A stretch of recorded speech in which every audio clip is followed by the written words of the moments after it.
Hola, ¿qué tal? Te doy la bienvenida a Chismes Históricos. Yo soy Corso y en esta ocasión estamos en el especial de Día de Muertos.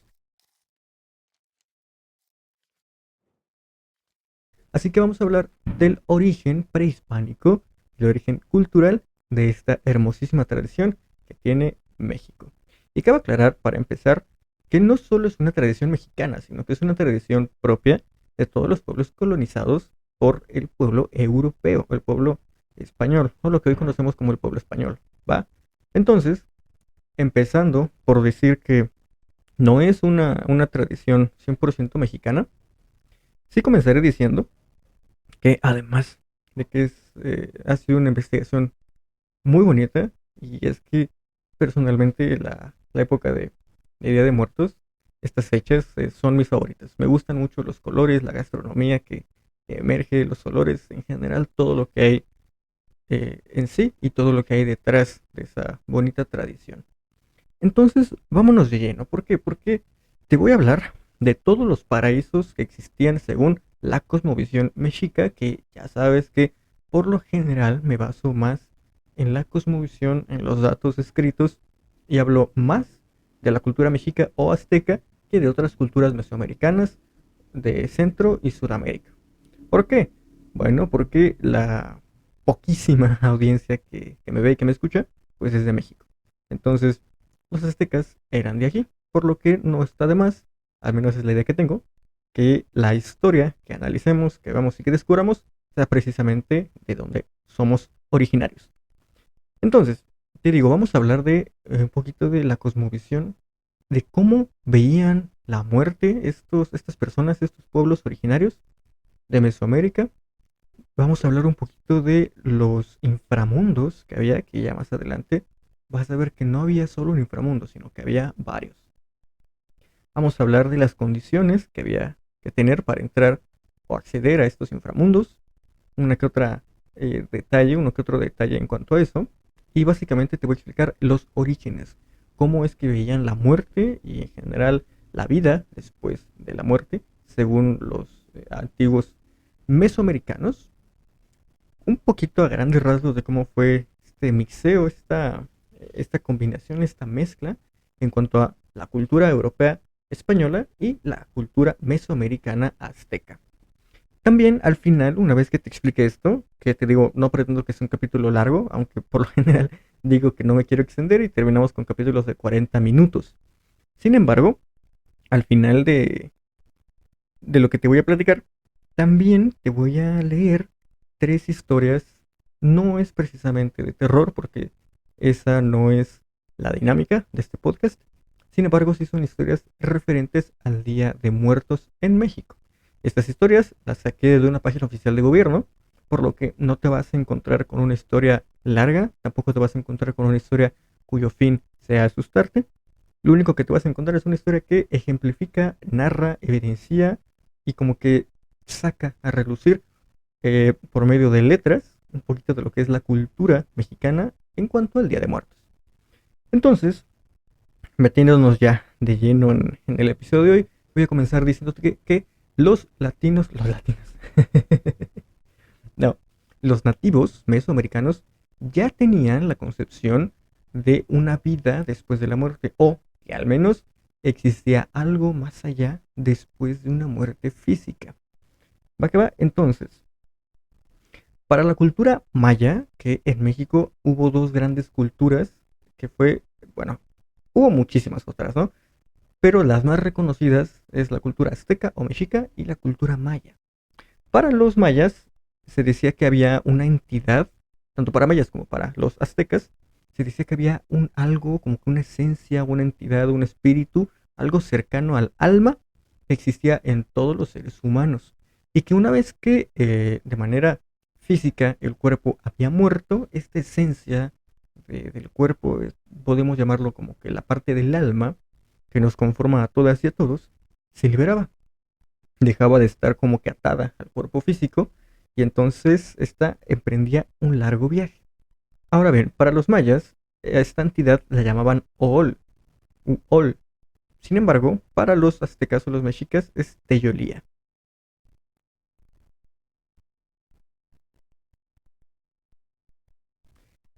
Ahora, un rasgo bien peculiar que compartía el pueblo sumerio y los egipcios con los antiguos mesoamericanos es que ambos enterraban a sus muertos con objetos que hubieran utilizado en demasía estando en vida, ya que se decía que sí, precisamente estando en vida utilizaban ciertos elementos de arado o algún elemento, algún objeto que para ellos hubiera sido muy preciado, era muy probable que en el más allá, después de la muerte, también lo siguieran utilizando. Y es aquí cuando podemos ver, o nos hace un poquito más sentido, de que a los faraones los enterraran con todo y ejército, con todas sus joyas. A los sumerios los enterraban con objetos de arado, con objetos de agricultura, de pesca, ganadería, cacería. A los guerreros también los enterraban con sus armaduras, con sus armas y demás cosas. Asimismo, pasaba en Mesoamérica. Los enterraban con objetos que para ellos eran valiosos o que hubieran utilizado demasiado. Y también era muy frecuente que los enterraran al lado de, digamos, esculturas o estatuas de piedra de los dioses de la muerte, los dioses mortuorios. Ahora bien, vamos a pasar a cuáles eran los inframundos, según la cultura mesoamericana, según los aztecas. Y es que resulta que dependía demasiado a dónde ibas a parar de cuál había sido tu tipo de muerte, de cómo había sido tu muerte, es básicamente lo que condicionaba a qué inframundo ibas a entrar.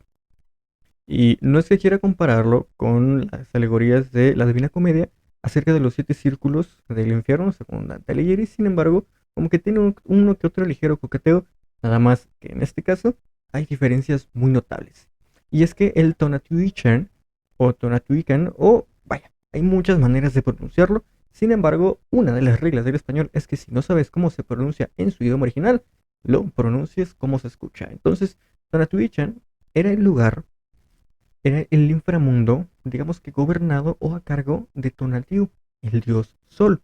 Que aquí como dato curioso, creo que yo lo he mencionado en otros episodios, pero Pedro de Alvarado, uno de los conquistadores y uno de los capitanes que estaban a cargo, o que más bien tenía a su cargo, eh, Hernán Cortés, durante la conquista de la Gran y caída de Tenochtitlan, era Pedro de Alvarado. Y Pedro de Alvarado tenía una cualidad física muy peculiar que resaltaba para los aztecas. Y es que Tonatiuh, bueno, Pedro de Alvarado era rubio, o al menos era de piel más clara y cabello un poco más claro que sus congéneres españoles.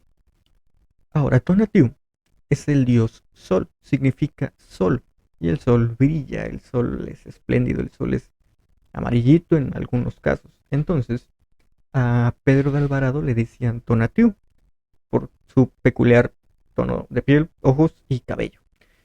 Tonatiuh es como la mayoría de estos dioses, es un dios guerrero, es el dios sol. Entonces, si tú eras un guerrero que había fallecido en batalla o, por el contrario, si había sido un guerrero que había sido capturado, herido en batalla y posteriormente habías muerto o había sido capturado y ofrendado en sacrificio a los dioses, tú ibas al Tonatiuh. ¿Y qué sucedía en este inframundo? Bien sencillo. Lo único que tenías que hacer, o sea, fíjate nada más que curioso. Para los cristianos, los católicos, por lo general se dice que una vez muerto, si es que no pecaste y si es que tu alma está libre de pecado, te vas a ir al paraíso, al más allá, al Edén, al cielo, pues a un descanso eterno donde ya no existe dolor, no existe el hambre, la preocupación, solo descanso, descanso eterno. Para los mexicas, para los mesoamericanos, no era tan así, sino que si ya habías chambeado, si ya eres una máquina de chambeo estando vivo, te tocaba ser una máquina de chambeo aún estando muerto para aún así ganarte el descanso eterno, porque sí, sí había descanso eterno como tal, pero primero tenías que ganártelo en el caso de los guerreros, porque después vamos a ver que hay otros inframundos donde no propiamente es que tengas que ganarte tu lugar en el más allá, pero sí tienes que hacer algunas cuantas cositas. Entonces, en el Tonatiuh, una vez que tu alma, tu Ool, según los mayas, ya trascendía el plano físico, tenías que pelear, tenías que luchar durante 4 días y 4 noches seguidas contra infinidad y n cantidad de espíritus en el Tonatiuh. pero tenías que pelear al lado del dios Tonatiuh contra la luna. Después de estos 4 días de completa lucha sin cesar, entonces ahora sí tu alma, o lo que habías sido tú, ya podía descansar eternamente. Ahora bien, vamos a pasar con el segundo, que es el Cihuatlampa. A ver, también hay que hacer un pequeño disclaimer. Lo más probable es que estos no sean los únicos inframundos o los únicos más allá dentro de la mitología mexica.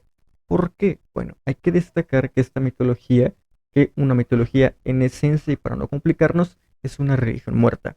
Pero esta mitología es extremadamente vasta, es tanto o más vasta, me atrevería a decir, que la griega. Y la griega, la mitología griega es una cosa bárbara. Entonces, de hecho, la mayoría de las mitologías de índole politeístas suelen ser muy vastas. Incluso la religión monoteísta más famosa o de las más famosas actualmente, que es el cristianismo, diagonal catolicismo y sus variantes, también es muy amplia. Pero bueno, el caso es que lo más probable es que haya otros pequeños inframundos que o no están suficientemente bien datados en textos que sean creíbles o que directamente se hayan perdido a lo largo de estos 500 años. Entonces, el Cihuatlampa era un lugar bien particular y cuando estaba haciendo esta investigación, vaya, me agradó bastante porque déjame platicarte que este lugar estaba destinado únicamente a las mujeres que habían fallecido dando a luz. Si tú habías sido una futura madre, si tú estabas en labor de parto, estabas por dar a luz y tener un nene o una nena, y desgraciadamente morías en labor de parto, se te consideraba una guerrera. Estabas al nivel y eras merecedora de todo el respeto, el mismo respeto que se merecían los más altos guerreros de toda la gran ciudad. Entonces se decía que habías perdido una batalla, que habías muerto en batalla. Sin embargo, no se te enviaba al Tonatiuh, vaya, sino que ellas iban a Cihuatlampa, que era un lugar similar, pero únicamente destinado a las mujeres que habían fallecido en labor de parto.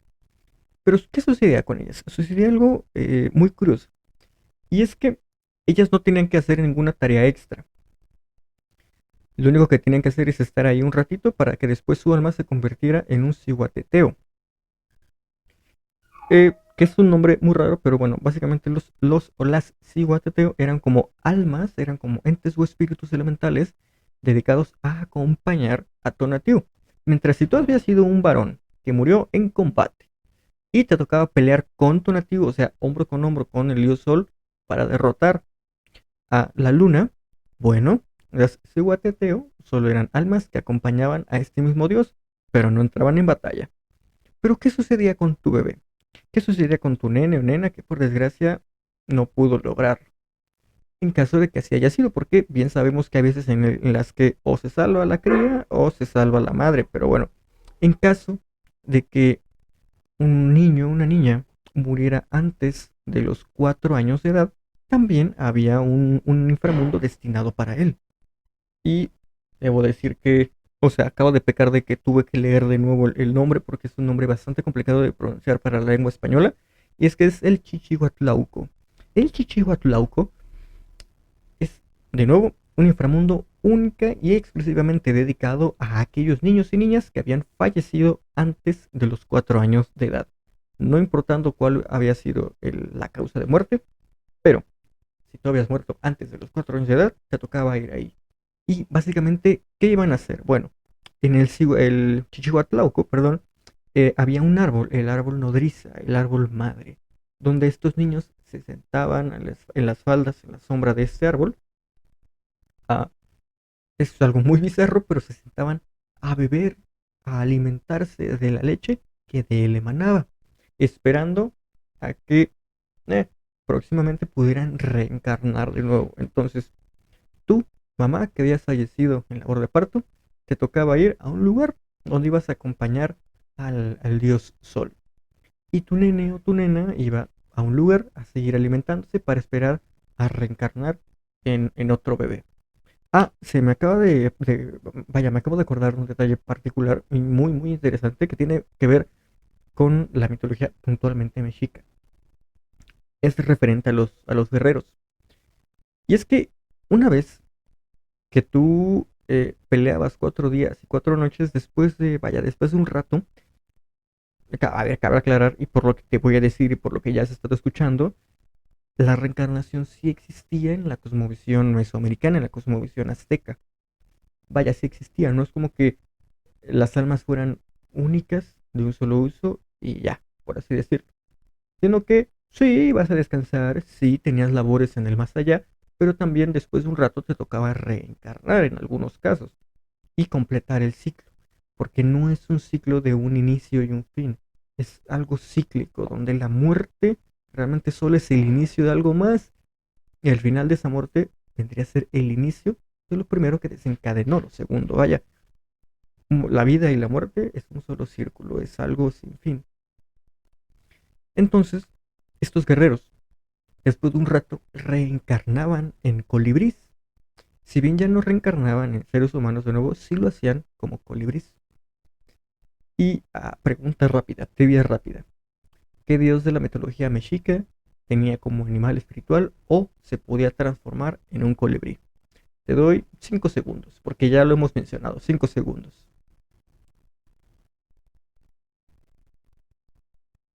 Bueno, a ver, vamos a ver si se acertas. El dios que se podía convertir en colibrí, según la mitología mexica, es el dios Huitzilopochtli. Que este dios es el dios más importante dentro del panteón mexica. Es el dios guerrero, que no me acuerdo si ya hemos contado la, el nacimiento de Huichi. Me gusta decirle Huichi, aunque no sé por qué me gusta llamarle Huichi, pero bueno, es más sencillo de pronunciar. Pero Huichi, te digo, es el dios más importante del panteón azteca. Y este dios, nada más nacer, se enfiló a sus 50 hermanos y hermanas. O sea, este crack nació del vientre de la madre tierra.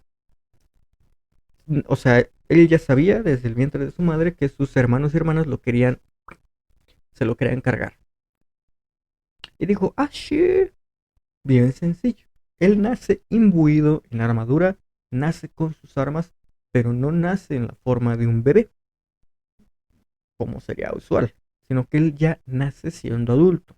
Pobre de su madre, pero él ya nace siendo adulto. Y entonces, bueno, a ver, él nace, digamos que en la cima de un monte, de una montaña. No recuerdo el nombre, discúlpame. Pero su madre y él ahí yacen y sus hermanos y hermanas, digamos que van subiendo por la montaña. Entonces Wichi al nacer, te digo, nace imbuido, nace ya puesto con armas, nace armado y se va enfilando uno por uno a cada uno y cada una de sus 50 hermanos y hermanas. Porque dice, aquí solo mis chicharrones truenan, hija. Y además de que querían asesinar a Wichi, también querían asesinar a su madre. Pero si quieren después, en otro capítulo, hablamos más adelante de la creación de los dioses más importantes de los panteones mesoamericanos. Pero bueno, Wichi era un colibrí y era guerrero. Entonces, si tú habías sido un guerrero que había fallecido en combate, después de una que otra trivialidad, también podías convertirte en el mismo animal que tu dios principal. Bien, ahora nada más nos quedan dos inframundos, el Tlalocan y el Mictlán. El Tlalocan me parece que es uno de los más sencillos dentro de la cosmovisión azteca. ¿Por qué? El Tlalocan, como su nombre lo dice, estaba regido por Tlaloc, que en la mitología mexica, ay, creo que he repetido varias veces eso en la mitología mexica. ¿Qué te parece si a partir de ahora estandarizamos mitología mesoamericana y nos vamos a centrar únicamente a los aztecas? ¿Va? O sea, en este episodio, a partir de ahora, únicamente cada vez que te diga mitología mesoamericana, me estoy refiriendo a la cosmovisión y mitología azteca o mexica. Para no andar repitiendo demasiado porque tampoco quiero ser una persona reiterativa y que se confunda demasiado al hablar y porque pues eso puede ser contraproducente porque yo lo que quiero es que me entiendas perfectamente y no que te confundas al escucharme hablar.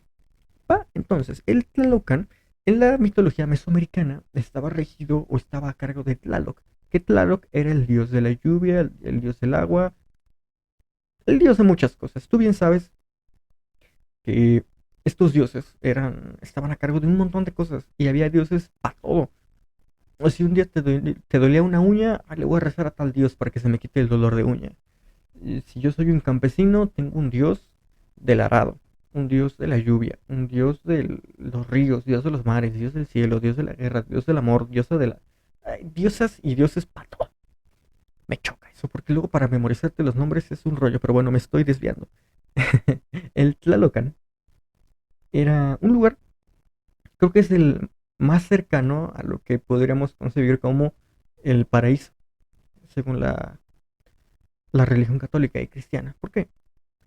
Las personas, hombres y mujeres, que habían muerto ahogados o chamuscados por un rayo o por alguna enfermedad en la piel, iban a Tlalocan. Y una vez su alma se desprendiera de su cuerpo y llegaran al Tlalocan, lo único que tenían que hacer era disfrutar.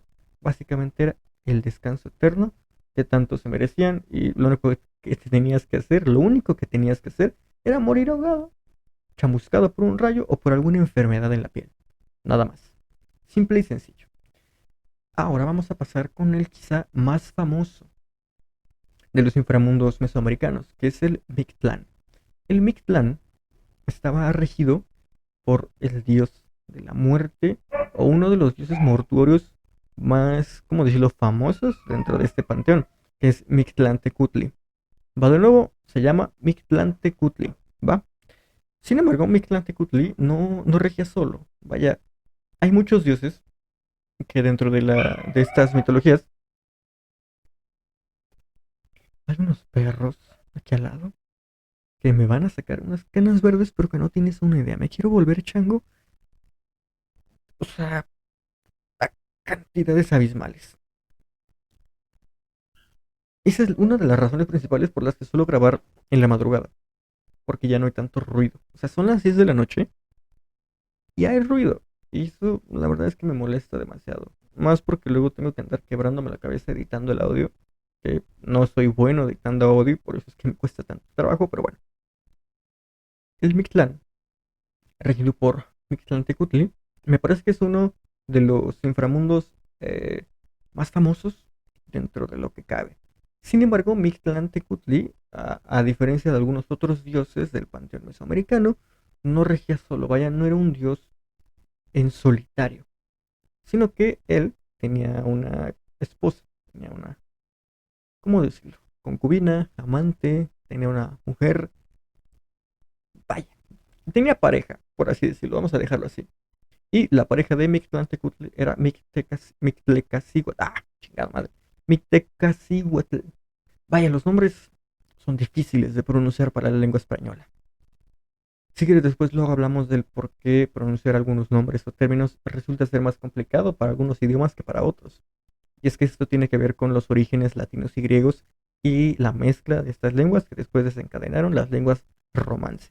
El español es una lengua romance que tiene más, por eso es que es más fácil pronunciar o el griego o el latín que pronunciar el náhuatl o el maya, porque en esencia estos dos idiomas, el español o el griego, el latín, el maya y el mexica, el zapoteco, el mixteco y todos esos no tienen mucho que ver, al menos no tienen que ver las lenguas romances originarias de Europa con los dialectos mesoamericanos, porque en semántica no tienen mucho que ver y por eso es que se complica demasiado su pronunciación para algunas personas que no lo han practicado, ¿va? Entonces, Mictlán y su mujer, Mictecacihuatl, eran aquellos que regían el Mictlán.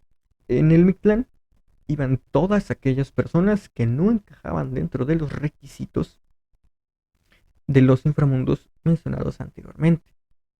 Si tú morías por alguna razón ajena que no hubiera sido en combate, dando a luz, ahogado por una enfermedad en la piel, chamuscado por un rayo, o no había sido un niño o niña menor a 4 años, te iba a estar Mictlán, mi chavo. Y en el Mictlán tenías que atravesar infinidad de desafíos, batallas.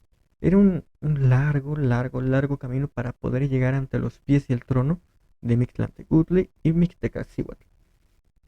si tú lograbas concretar eso, porque además era como un laberinto, o sea, es uno de los, como decirlo, de los inframundos más amplios en cuanto a espacio geográfico se refiere. Era muy, muy grande, o es muy grande.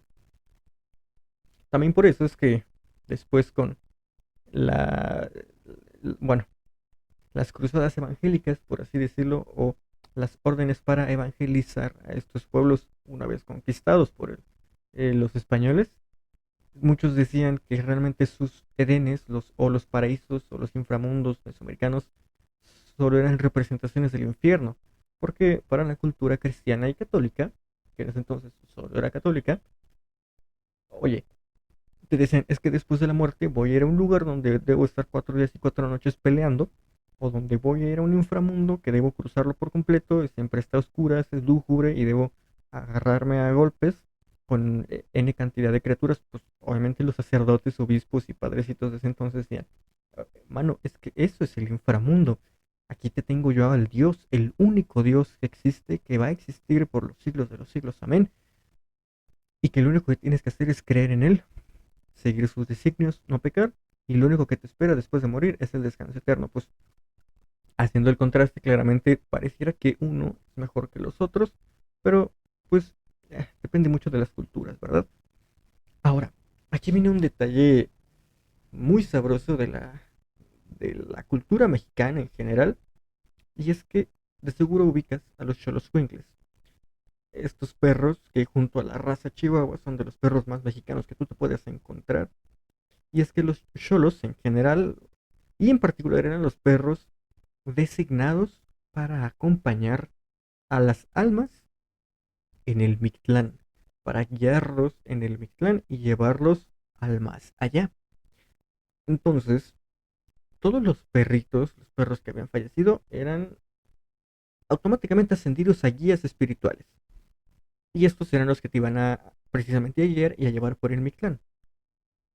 Esto siempre y cuando tú en vida hubieras tratado bien a los perros en general. Pero si tú hubieras sido una persona, un hombre o una mujer que trató mal a los perros, que los violentaba, que les pegaba o en general los maltrataba, estos se iban a acordar de ti y se iban a negar a guiarte. Ellos iban a decir, ¿sabes qué, brother? Yo creo que yo paso. Entonces no ibas a tener guía en el más allá, por lo que estabas por tu cuenta. Así que si ellos podían hacer de tu viaje algo más, pues si no placentero, algo más rápido o menos doloroso, pues sabiendo que tú en vida maltrataste a otros perritos, estoy seguro que no lo iban a hacer. Y eso es lo que se decía, que no lo iban a hacer. Por eso es que los Xoloscuincles y en general todos los perros eran no venerados, pero sí eran muy cuidados y se les tenía mucho respeto, amor y cariño a estos seres. De hecho, pues una de las propiedades de los cholos es que como al no tener pelo, su temperatura o tenían la capacidad de elevar un poquito más su temperatura corporal. Por lo que a veces las personas que tenían estos perritos en los pueblos prehispánicos los utilizaban a modo de cobijas. No es que los mataran y utilizaran sus pieles, sino que ponían los perritos los ponían en la panza, en la espalda o en los pies para calentarlos y así no pasar tanto frío por las noches. Entonces estos perros eran ascendidos a guías espirituales. Y como referencia visual, muy hollywoodense tenemos a Coco. Ubicas a Dante. Dante es un perro, precisamente es de la raza de los Xoloscuincles, y él se convierte en un guía espiritual, en un alebrije que guía a Miguel, ¿se llama Miguel?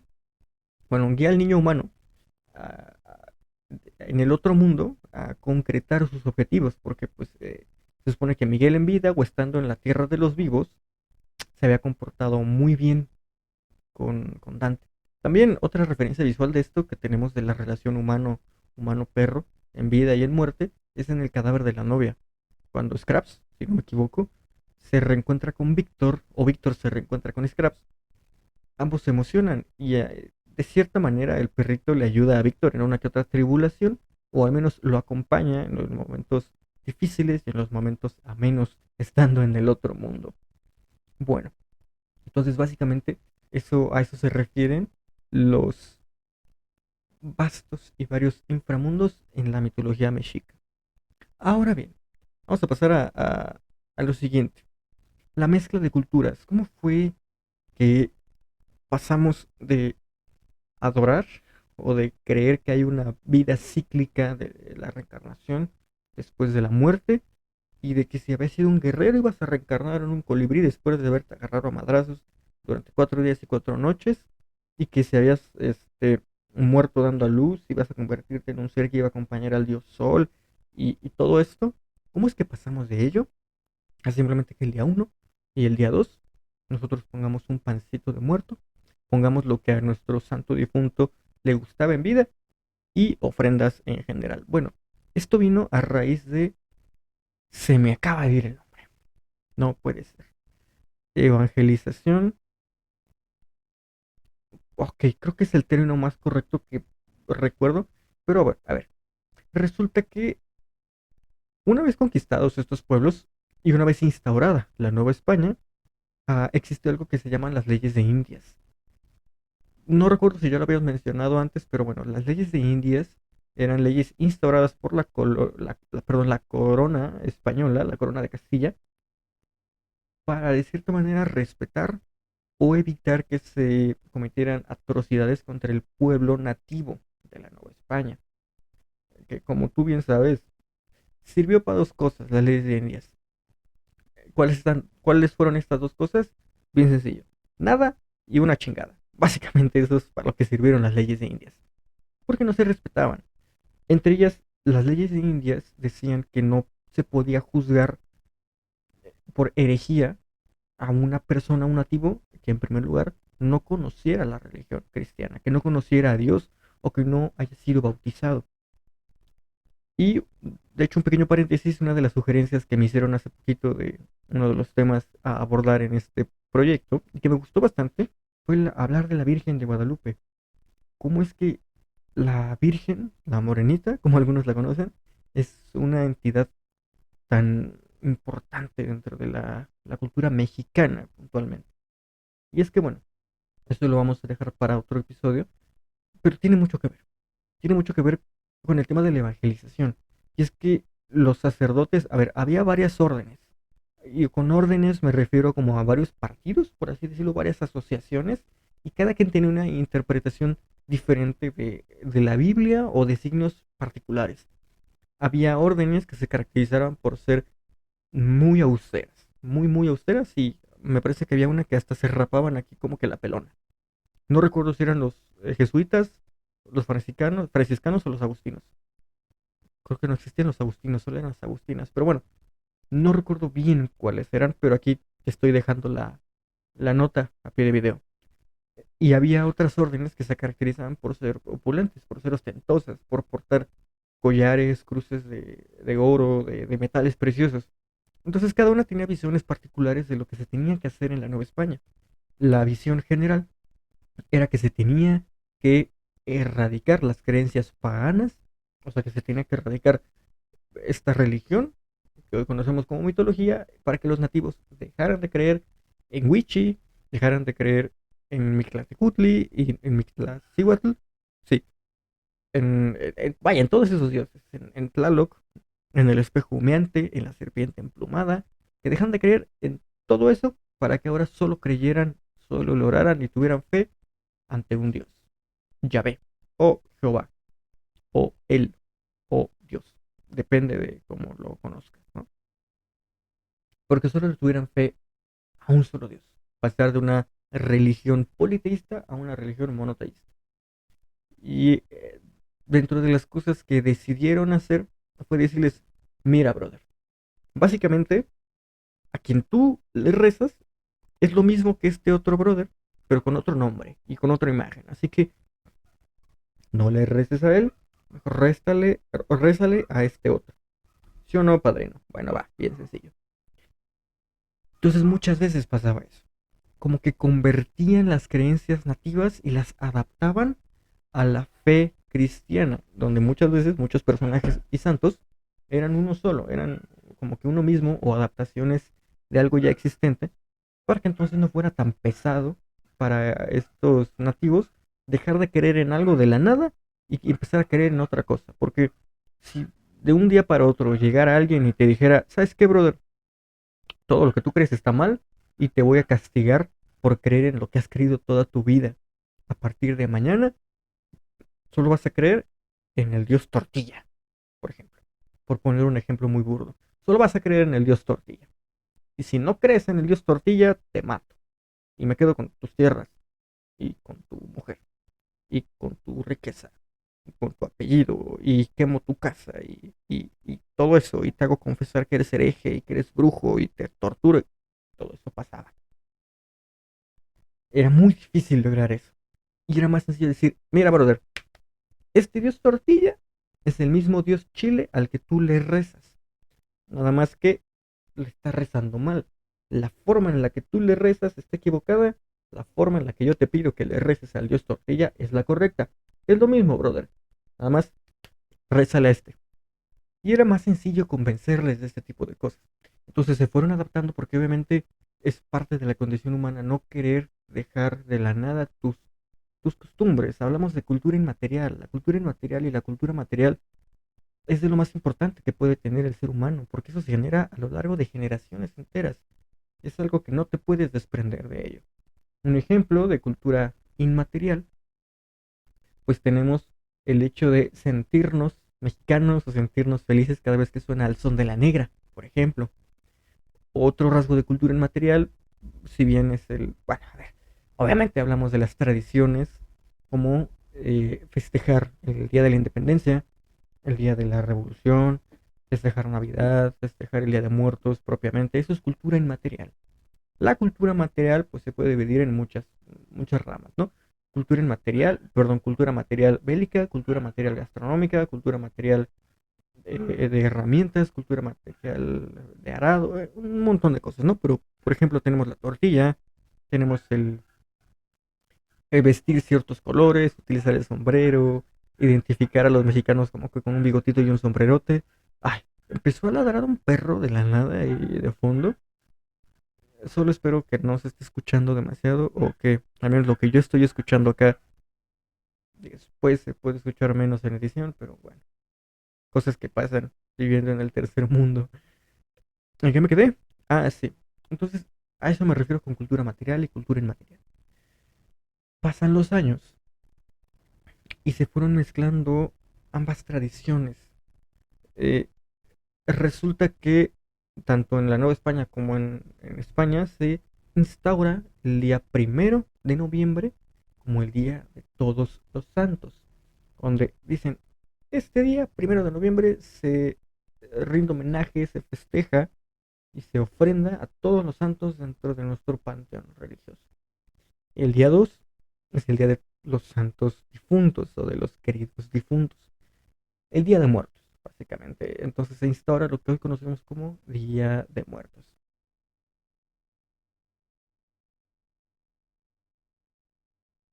Pero también resulta que una peculiaridad que olvidé mencionar es que en el día 2 de noviembre solo se le rendía ofrenda a los creyentes. A los herejes no, naturalmente. Entonces era día de los fieles creyentes y de los queridos difuntos. Nada más se le rendía ofrenda a estos dos cracks, única y exclusivamente. Ahora bien, una vez ya que terminamos esto, me gustaría leerte eh, unas pequeñas historias, unas rápidas historias que, como te anticipé anteriormente, no, la intención de estas historias no es darte miedo, solo es como que hablar un poquito de esta bellísima tradición, así que te las voy a platicar. Ahorita vengo, vamos a ello. Espérame tantito. Ahí te va. Como te decía, eh, la idea, la idea de esto no es darte miedo, solo quiero contarte tres historias y ya, así que, pues vamos a empezar. El hombre que no puso ofrenda.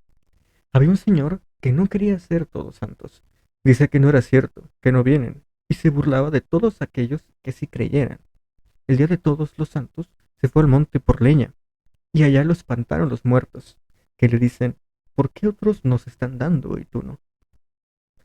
A otros amigos les están dando su comida, sus tamales, hay todo. ¿Por qué tú no haces nada?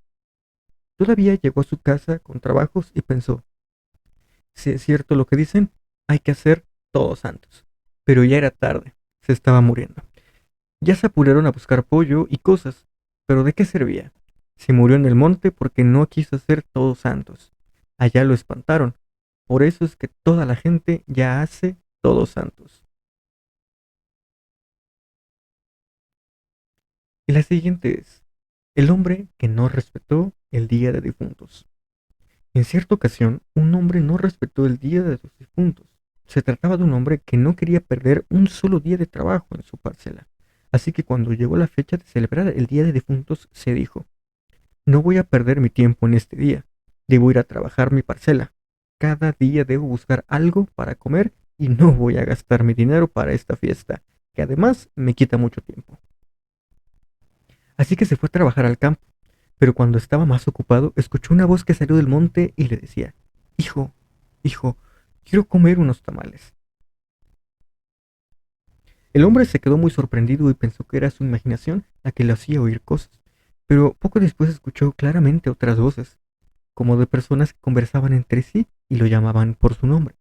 Reflexionó sobre lo que estaba sucediendo y comprendió que eran voces de su padre y familiares difuntos, que aclamaban por ofrendas que les habían negado. Inmediatamente dejó su trabajo y regresó corriendo a su casa. Ahí le dijo a su mujer que matara unos guajolotes e hiciera unos tamales para ofrendarlos a sus difuntos en el altar familiar. Mientras la mujer trabajaba sin cesar en la cocina preparando las ofrendas, el hombre se acostó a descansar un rato.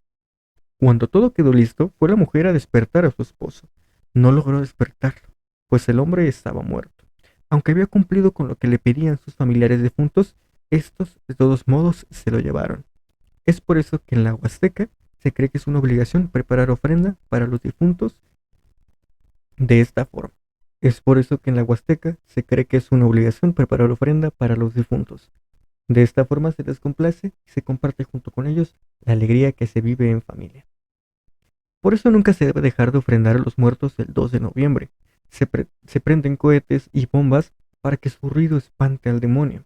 También se encienden velas para que iluminen el camino del difunto.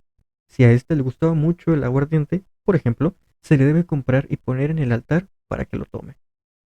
Estos ritos son obligatorios, porque si no se celebran es muy probable que los muertos se lleven al dueño de la casa. La siguiente es la fiesta de todos los santos. Dispensen, les voy a contar un cuento. Es de ese tiempo, de un señor en un día de todos los santos, que es cuando vienen los difuntos, las ánimas, a visitarnos pueblo por pueblo. En todas las casas, él dijo, yo no creo que vengan las ánimas de los difuntos. No lo creo, no vienen, son mentiras. Y yo no tengo tiempo, yo voy a trabajar, le dijo el señor a su esposa. Yo voy a esperar a mi papá con una jícara de enchiladas.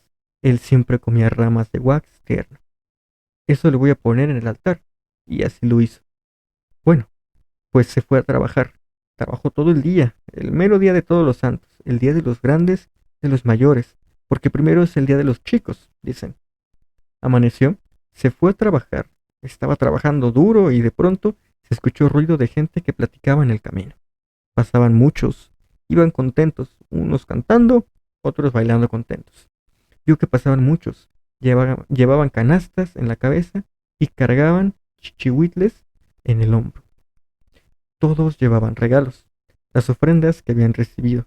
Unos llevaban racimos de plátanos, manos de plátanos, las señoras iban cargando la cabeza canastas con tamales, llevaban tamales chicos y grandes, llevaban atole, lo cargaban en cántaros, lo llevaban en jarros, otros llevaban mazorcas en mancuernas, todos iban muy contentos.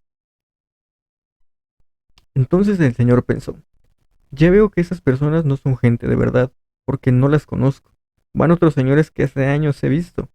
Pobre de mi papá, dijo y pensó que veía a su papá. En ese momento vio venir a su papá, quien llevaba al hombro la rama de wax tierno. Su mamá llevaba en la cabeza una jícara de enchiladas, tapatías, así como debe ser. Eso llevaban sus papás. El señor se entristeció. Ahora ya lo creo. Todos los difuntos, todas las ánimas vienen, dijo. Y entonces los llamó. Papá, papá, mamá, mamá, quiero hablar con ustedes. Yo no creía, dispénsenme, yo no sabía que ustedes vinieran a visitarme. Ahora veo que de verdad es cierto. Hagan el favor de esperarme un poco. Voy a hacer también una ofrenda grande. Ahora ya sé que de veras vienen. Pero nosotros no podemos, contestó el papá. yo ya me voy. Nosotros ya nos vamos. Pero si es que quieres verme y dejar la ofrenda, hazla. Te espero en el portal de la iglesia. Allá te espero mañana, antes de que empiece la misa. Bueno, entonces eso fue lo que hizo el señor. Regresó a su casa, mató puerco y pollos e hizo tamales grandes. Uy, qué rico. Puso el altar. Estuvo preparando la ofrenda toda la noche para que cuando amaneciera la gente fuera a hacer el rosario, a rezarle a las ánimas de sus papás. En el momento que terminó sus quehaceres, sintió que le dio cansancio y le dijo a su esposa, voy a descansar. Así, tan pronto cuando ya estén ya cocidos los tamales, pruébalos y avísame. Cuando termines, despierta. Vamos a llamar al rezadero y vamos a rezarles. Voy a ir a dejar la ofrenda allá donde me va a esperar mi papá. Y el hombre se fue a descansar a su cama. Descansó y como a la hora le fueron a hablar, pero el hombre ya no estaba con vida. Estaba muerto. Murió en su cama. Cuando la señora vio finado a su esposo, avisó a los vecinos, a los familiares. Los tamales y la ofrenda que se hicieron para su papá se los comieron los que ayudaron a enterrar el difunto. Ahora, como podrás ver, al parecer hay muchísimas consecuencias y la consecuencia más grave si no colocas una ofrenda es que vas a terminar en el mismo lugar junto a aquellas personas a las que no quisiste servir en su único día. Entonces, te digo, son historias muy cortitas, no leí todas, porque en general todas siguen la misma línea de qué es lo que sucede si no colocas la ofrenda adecuadamente en el día que debe ser, pero ya para cerrar, espero este episodio te haya gustado, este especial de Halloween. Es el primero que hago, porque el año pasado olvidé por completo realizarlo, aunque ya tenía la idea de realizar un especial de Halloween. Asimismo, quiero realizar especiales pues cada que sean días importantes, como Navidad, aunque no sé puntualmente de qué me gustaría hablar, pero el Día de la Revolución también me agradaría hacer un episodio de eso. Pero bueno, en general, espero te haya gustado en demasía o que al menos te haya entretenido lo que hablamos el día de hoy en este episodio. Así que nos vemos en el próximo. Bye.